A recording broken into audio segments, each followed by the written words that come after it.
বাসর ঘরে বউকে বলা আমার প্রথম কথা ছিল, আমার আম্মা আমার জীবনের সবকিছু। আমি হয়তো আমার আম্মার থেকে বেশি কাউকে ভালোবাসতে পারবো না, কিন্তু আমি চেষ্টা করব তোমাকে তোমার জায়গায় সর্বোচ্চ ভালো রাখার, ভালোবাসার। প্লিজ আমার আম্মাকে কোনোদিন কষ্ট দিও না।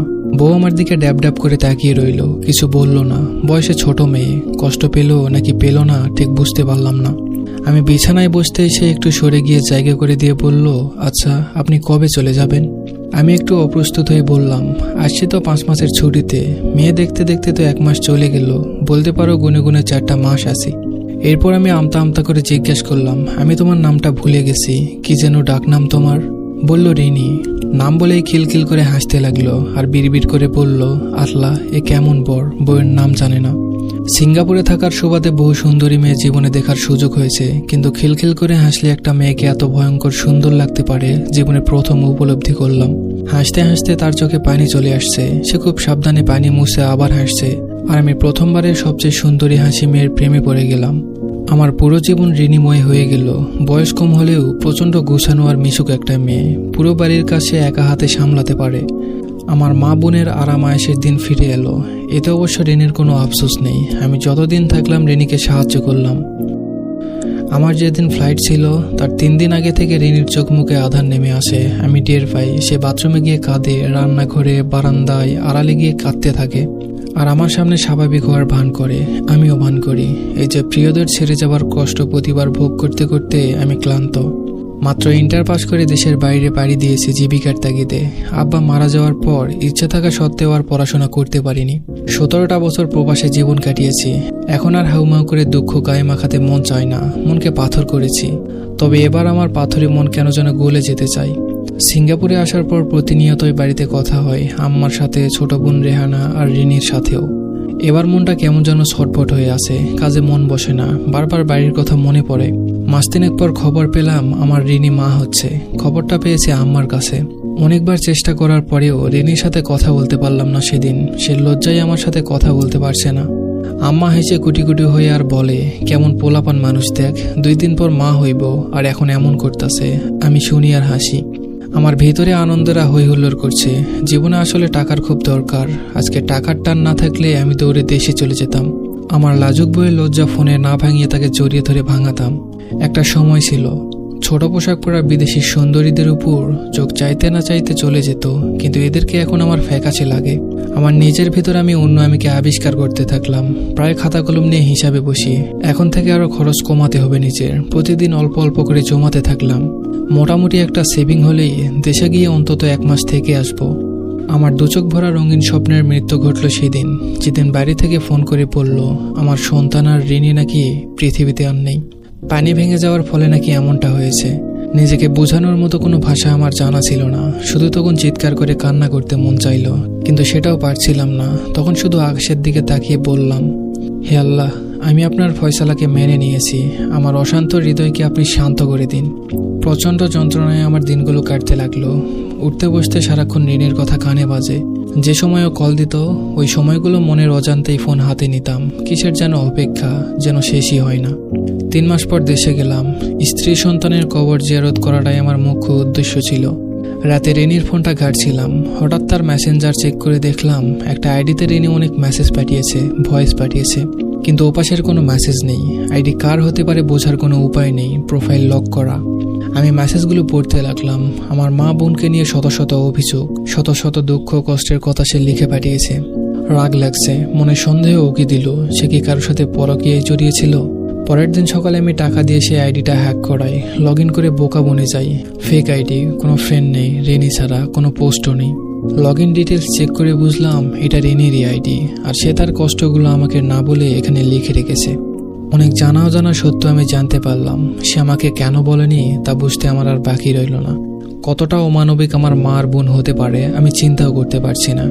মেয়েটা নিশ্চয় ভেবেছিল সবচেয়ে বেশি ভালোবাসার মানুষের নামে আমার কাছে অভিযোগ করতে নেই, কিংবা আমাকে সে কষ্ট দিতে চায়নি। অনুতাপ, অনুশোচনা আমাকে ঘিরে ধরল। আমি হাসপাতালে গেলাম, যেখানে রিনি মারা গেছে। অনেক কষ্টে ডাক্তারের সাথে যোগাযোগ করে জানতে পারলাম আসল সত্যটা।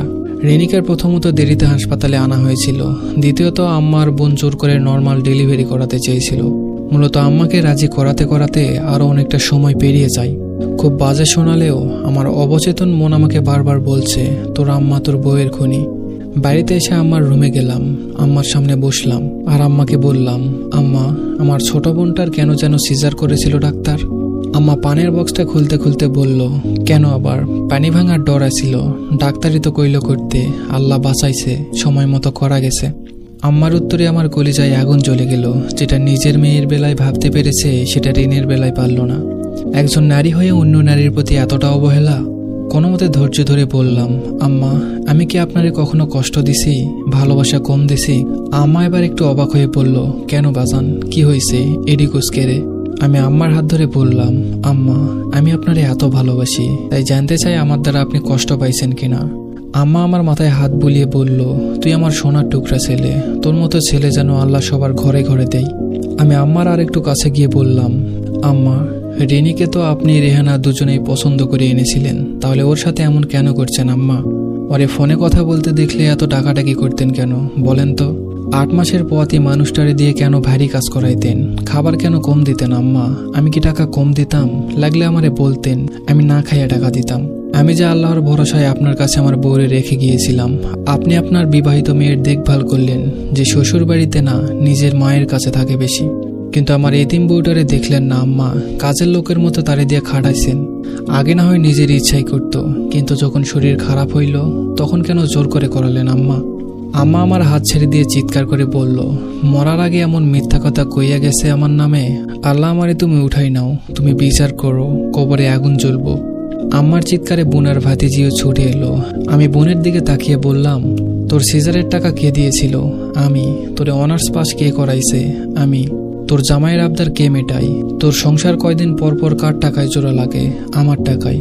তাহলে আমার সংসারটা ভাঙলি কেন বলতে পারবি? বোন আমার হুঙ্কার ছেড়ে বলল, ও তুমি আমাকে বিচার করতে দেশে আইছো? তোমার বউ যে এত কুটনা আগে বুঝিনি, এত মিথ্যুক, ছি। আমি কিছুটা রেগে গিয়ে বললাম, মিথ্যুক তো তোরা, যত রকমের অমানসিক নির্যাতন করেছিস, এমনকি তুই তার গায়ে 2 দিন হাত তুলেছিস। আমার আম্মা সেটাকে আবার সঠিক রায় দিয়েছে, অথচ সে আমাকে কিছু বলল না। বোন এবার মস্করার সুরে বলল, ও তোমার ভালো বউ কিছু বলে নাই, তাহলে এগুলি এখন তোমার বউয়ের ভূত এসে বলে গেছে। ইচ্ছা হলো চর মেরে ওর দাঁতগুলা ভেঙে দেই। ওর বাচ্চাটা সামনে দাঁড়ানো, তাই নেহাত ছেড়ে দিলাম। রাগে কিরমির করতে করতে বললাম, নিজে না পড়ে তোকে পড়িয়েছি। তোর উচিত তোর জামাইয়ের অতিরিক্ত চাহিদা নিজে ইনকাম করে মেটানো, যেহেতু নিজের পছন্দেই বিয়ে করেছিস। রেহানা বিলাপের সুরে বলল, নিজের আপন ভাই বোনকে এমন খোঁটা দিতে পারলো পরের বাড়ির মেয়ের জন্য? এমন দিনও আসলো আমার জীবনে। আমি আম্মাকে বললাম, আম্মা, আমি তো সিজারের জন্য টাকা দিয়েছিলাম আলাদা করে, তাহলে আপনি করাইতে চান নাই কেন? আপনার আর রেহানার এত আপত্তি থাকার কি আর কোনো কারণ ছিল? আম্মা জোর গলায় বলল, কে কইছে আমরা করাই নাই? ডাক্তাররে আমরা কইছি টাকা যা লাগে লাগুক, অপারেশন করান। হেরা না করিলে আমরা কি করবো? হুদাই মিশা দোষ দিবি না। আম্মার সহজ সরল মিথ্যা আমার কাছে বিষের মতো লাগছে। আমি দীর্ঘশ্বাস ফেলে বললাম, আম্মা, আমি খবর নিয়ে আসছি। সিজারের টাকা আপনি আপনার মেয়ের জামাইকে দিয়েছেন, তার জমি কেনার টাকা শর্ট পড়াই। আপনি আপনার মেয়ের সংসার বাঁচালেন আর আমার সংসারটা ভেঙে দিলেন। আমার মাসুম বাচ্চাটারে মেরে ফেললেন। এ আপনার কেমন বিচার আম্মা? আম্মা কাঁদো কাঁদো গলায় বলল, হায়াত মৌত আল্লাহর হাতে, তুই আমারে দোষ দিতে পারিস না। কোথায় যেন হাদিসটা পড়েছিলাম, তুমি তোমার বাবা মায়ের সাথে তর্ক করো না, এমনকি তাদের জুতোর সাথেও না, যদিও বা তুমি সঠিক হও। নিজেকে সামলে নিয়ে আম্মার দিকে তাকিয়ে শান্তভাবে বললাম, আল্লাহ বলেছে চেষ্টা করতে, আপনি এবং আপনারা করেন নাই, বরং আরো খারাপ করেছেন। তারে তিলে তিলে শারীরিক মানসিক যন্ত্রণা দিয়ে মেরেছেন।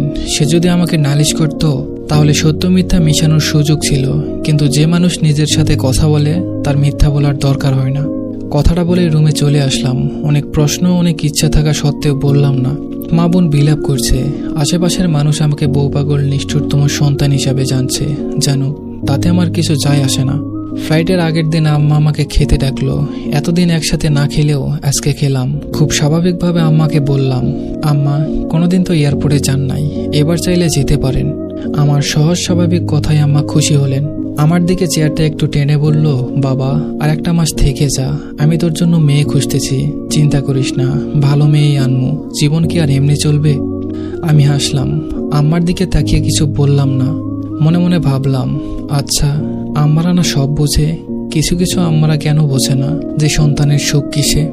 ইমিগ্রেশনে ঢোকার আগে আমি আম্মাকে জড়িয়ে ধরে কানের কাছে ফিসফিস করে বললাম, আম্মা, আপনি আমাকে সন্তান হারা করেছেন, আজকে থেকে আপনিও ছেলেহারা। এটা আপনার প্রতি আমার নীরব প্রতিবাদ।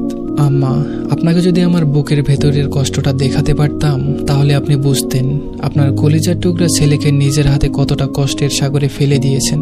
আম্মা আঁতকে উঠলেন, আমার হাত শক্ত করে ধরে বললেন, কি বললি তুই? আমি আম্মার হাত ছেড়ে দিয়ে বোনকে উদ্দেশ্য করে বললাম, যদি দেখিস কখনো টাকা পয়সা পাঠানো বন্ধ হয়ে গেছে, বুঝবি তোর ভাই মারা গেছে। ততদিন আম্মা বেঁচে থাকলে আশা করি তুই তার দেখভাল করবি। এছাড়া তোদের টাকার কথা ভাবতে হবে না কখনো। দুকদম হেঁটেই পিছনে ফিরে তাকালাম। আমার প্রিয় আম্মা আমার জন্মদাত্রী হাউমাউ করে কাঁদছেন। পিছনে ফিরে গেলাম আবার। আম্মার দুহাতে চুমু খেয়ে বললাম, আম্মা, আমি আপনার থেকেও হতভাগা। আপনার সন্তান আপনার থেকে হারিয়ে গেলেও আপনাকে ভালোবাসবে, আর আমার সন্তান আমাকে চেনার আগে শোয়ার আগেই আমার থেকে হারিয়ে গেছে। আম্মা চিৎকার করে মাটিতে বসে পড়লেন। আমি যথাসম্ভব দ্রুত হাঁটতে লাগলাম। আর পিছনে ফিরে তাকানো যাবে না, পিছুটান বড্ড খারাপ জিনিস। ফ্লাইটে উঠে প্লেলিস্ট খুঁজে পুরনো গানটা খুঁজে বের করলাম, সময় উপযোগী গান। ছোটবেলায় আব্বা রেডিওতে একটা গান খুব বাজাতো, শিল্পী ইব্রাহিমের গান। বড় হয়ে ইউটিউবে খুঁজে বের করেছি। আমি গা এলিয়ে দিয়ে চোখ বুঝলাম, অল্প ভলিউমও বাজছে। আমার ভালোবাসা তোমার প্রতি রইল, চোখের আড়ালে চলে গেলেও আমি মনের আঙিনায় রইব। আমার ভালোবাসা তোমার প্রতি রইল। চোখ বুজে আমি আমার রেনিকে দেখতে পাই। খিলখিল করে হাসতে থাকা মেয়েটা আজকে হাসছে না, তার দু চোখ ভরা অভিমান, ভালোবাসার দৌড়ে পিছিয়ে থাকার অভিমান। এ অভিমান ভাঙাবো কেমনে? ধন্যবাদ সবাইকে।